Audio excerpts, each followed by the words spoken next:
Yes, കാട്ടാനക്കരയിൽ വീണ്ടും ഒരു മനുഷ്യജീവൻ കൂടി പൊലിഞ്ഞ വയനാട് പുത്തുമലയിലേക്കാണ് നമ്മൾ ആദ്യം പോകുന്നത്.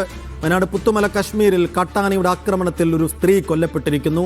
പ്രദേശവാസിയായ ജെസിയാണ് മരിച്ചത്. ജെസിയും ഭർത്താവ് ഷാജിയും രാവിലെ ജോലിക്ക് പോകുന്നതിനിടയിലാണ് ആക്രമണമുണ്ടായത്. പരിക്കേറ്റ ഷാജിയെ സ്വകാര്യ ആശുപത്രിയിൽ പ്രവേശിപ്പിച്ചു. ജെസിയുടെ കുടുംബത്തിന് അടിയന്തര ധനസഹായമായി 5 ലക്ഷം രൂപ ഇന്ന് തന്നെ കൈമാറുമെന്നും കുടുംബത്തിൽ ആശ്രിതരിൽ ഒരാൾക്ക് താൽക്കാലിക ജോലി നൽകുമെന്നും വയനാട് സൗത്ത് DFO ആഷിഖ് അലി പറഞ്ഞു.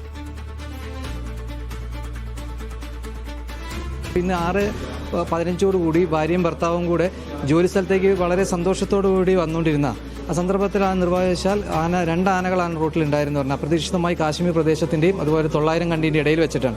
അവിടുത്തെ ഒരു പ്രത്യേകത എന്ന് പറഞ്ഞാൽ താഴേക്ക് ഇറങ്ങാൻ കഴിയില്ല, മുകളിലേക്ക് കുന്നുകളായതുകൊണ്ട് കയറി പോകാൻ കഴിയില്ല. സ്ട്രേറ്റ് റോട്ടിൽ കൂടെ ഓടാൻ മാത്രമേ സാധ്യമുള്ളൂ. അങ്ങനെ ഓടിച്ചുകൊണ്ടിരുന്ന സ്കൂട്ടി ഇട്ടിട്ട് രണ്ടുപേരും കൂടെ തിരിഞ്ഞോടുമ്പോൾ പുറകിൽ നിന്നാണ് ഈ ഭാര്യേനെ ആന പിടികൂടുക ചെയ്തത്. ഒരു ആനയാണ് വളരെ രോഷാകുലതയോടുകൂടി ഇവരെ പിന്നാലെ ഓടി വരുന്ന സന്ദർഭം ഉണ്ടായത്. വളരെ ദയനീയമായ ഒരു അവസ്ഥയാണ്. ശാശ്വതമായ പരിഹാരം കാണേണ്ടതാണ്. അതിന് ബന്ധപ്പെട്ട അധികൃതരുമായൊക്കെ സംസാരിച്ചുകൊണ്ടിരിക്കുന്നുണ്ട്. എന്തായാലും നമുക്കറിയാം, ആന കൂടുതലുള്ളൊരു അല്ലെങ്കിൽ വന്യമൃഗ കൂടുതലുള്ളൊരു മേഖലയാണ് മേപ്പാടി പഞ്ചായത്ത് എന്ന് പറയുന്നത്. അപ്പോൾ ശാശ്വതമായ പരിഹാരത്തിനുള്ള പ്രവർത്തനമാണ്. എന്തായാലും ഇപ്പോൾ പുതിയ നിയമസഭ ഭരണസമിതിയൊക്കെ വന്നിട്ടുണ്ട്. നല്ല രീതിയിൽ ഞങ്ങളത് വേഗത്തിലാക്കുന്നതിന് വേണ്ടിയിട്ട് എല്ലാ ശ്രമവും പഞ്ചായത്തിൻ്റെ ഭാഗത്തുനിന്ന് ഉണ്ടാവും എന്നുള്ളതാണ് പറയാനുള്ളത്. ഇവർ രാവിലെ ജോലിക്ക് വരികയായിരുന്നു, ഹസ്ബൻഡും വൈഫും കൂടെ. അപ്പോൾ വരുന്ന ഒരു 10 മീറ്റർ മുന്നിലാണ് ഇവർ ആനനെ കണ്ടത്. ആനനെ കണ്ട് അവർ 2 സൈഡിലേക്കും പോകാനുള്ള മാർഗ്ഗമില്ല. റോഡ് സ്ട്രൈറ്റ് ആണ്, മേപ്പാടി ചൂരൽമല റോഡ്. 2 ഭാഗത്തേക്കും ഇറങ്ങി ഓടാനൊന്നും പറ്റൂല. അപ്പോൾ നേരെ ഓടിയപ്പോൾ ആന പുറകെ വന്നതാണ്. അപ്പോൾ നമുക്ക് ഇത് ഇനി കുടുംബത്തിന് എന്താണ് നഷ്ടപരിഹാരം നോക്കിയിട്ട് അത് ചെയ്തിട്ട് അതിനൊരു പരിഹാരം കാണണം എന്നാണ് പറയാൻ. വളരെ ദുഃഖകരമായൊരു അപകടമാണ്. നമ്മൾ അടിയന്തരമായിട്ട് വേണ്ടതെല്ലാം ചെയ്യുന്നുണ്ട്.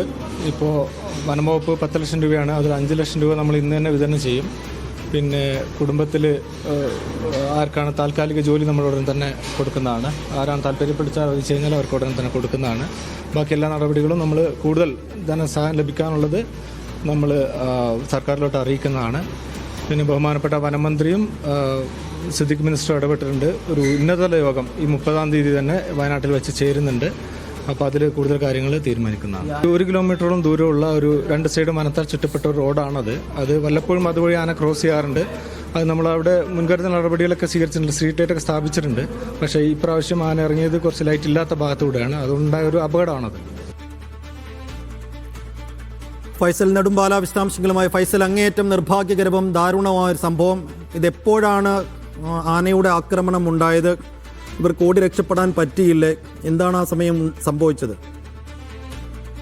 സൈഫു സൂചിപ്പിച്ചതുപോലെ തന്നെ ഏറ്റവും ദാരുണമായിട്ടുള്ള ഒരു സംഭവം തന്നെയാണ് വയനാട് മേപ്പാടിക്കടുത്ത് പുത്തുമലയിൽ സംഭവിച്ചിരിക്കുന്നത്. ഇന്ന് രാവിലെ 6:00 കൂടിയാണ് ഇത്തരത്തിലൊരു അപകടം ഉണ്ടാകുന്നത്. ഭാര്യയും ഭർത്താവും ഷാജിയുടെ ഭാര്യ ജെസിയും രാവിലെ ജോലിക്ക് വരുന്നതിന് വേണ്ടി ബൈക്കിൽ വരികയായിരുന്നു. ഈ പുത്തുമലക്കും അതുപോലെ 900 കണ്ടിക്കും ഇടയിലുള്ള ഭാഗത്ത് വെച്ചാണ് കാട്ടാനയുടെ ആക്രമണം ഉണ്ടാകുന്നത്. ഇവര് ബൈക്കിനടുത്തേക്ക് കാട്ടാന പാഞ്ഞെടുക്കുന്ന സമയത്ത് ഇവര് ബൈക്ക് അവിടെ വെച്ച് ഓടുന്നതിന് വേണ്ടിയുള്ള ശ്രമത്തിനിടയിലാണ് ഈ കാട്ടാന ഇവരെ ആക്രമിക്കുന്നത്. നമുക്ക് ലഭിച്ച വിവരങ്ങൾ അനുസരിച്ച് കാട്ടാന തുമ്പിക്കൈകൊണ്ട് ജെസിയെ തൂക്കിയെടുത്ത് എറിഞ്ഞു എന്നതടക്കമുള്ള കാര്യങ്ങളാണ് ഇപ്പോൾ പുറത്തു വന്നുകൊണ്ടിരിക്കുന്നത്. ജെസിയെ ആശുപത്രിയിൽ എത്തിച്ചെങ്കിലും ജീവൻ രക്ഷിക്കാനായില്ല. ഭർത്താവ് ഷാജിക്ക് നിസ്സാരമായ പരിക്കുകൾ മാത്രമാണുള്ളത്. അതാണ് നമുക്ക് ആശ്വാസം തരുന്ന ഒരു കാര്യം. ഷാജിയെയും മേപ്പാടിയിലെ സ്വകാര്യ മെഡിക്കൽ കോളേജിൽ പ്രവേശിപ്പിച്ചിട്ടുണ്ട്. ഭാര്യയെ ആശുപത്രിയിൽ എത്തിച്ചെങ്കിലും ജീവൻ രക്ഷിക്കാനായില്ല. എന്തായാലും വയനാടിനെ സംബന്ധിച്ചിടത്തോളം വന്യജീവി ആക്രമണങ്ങൾ തുടർക്കഥയാകുന്നു എന്നുള്ള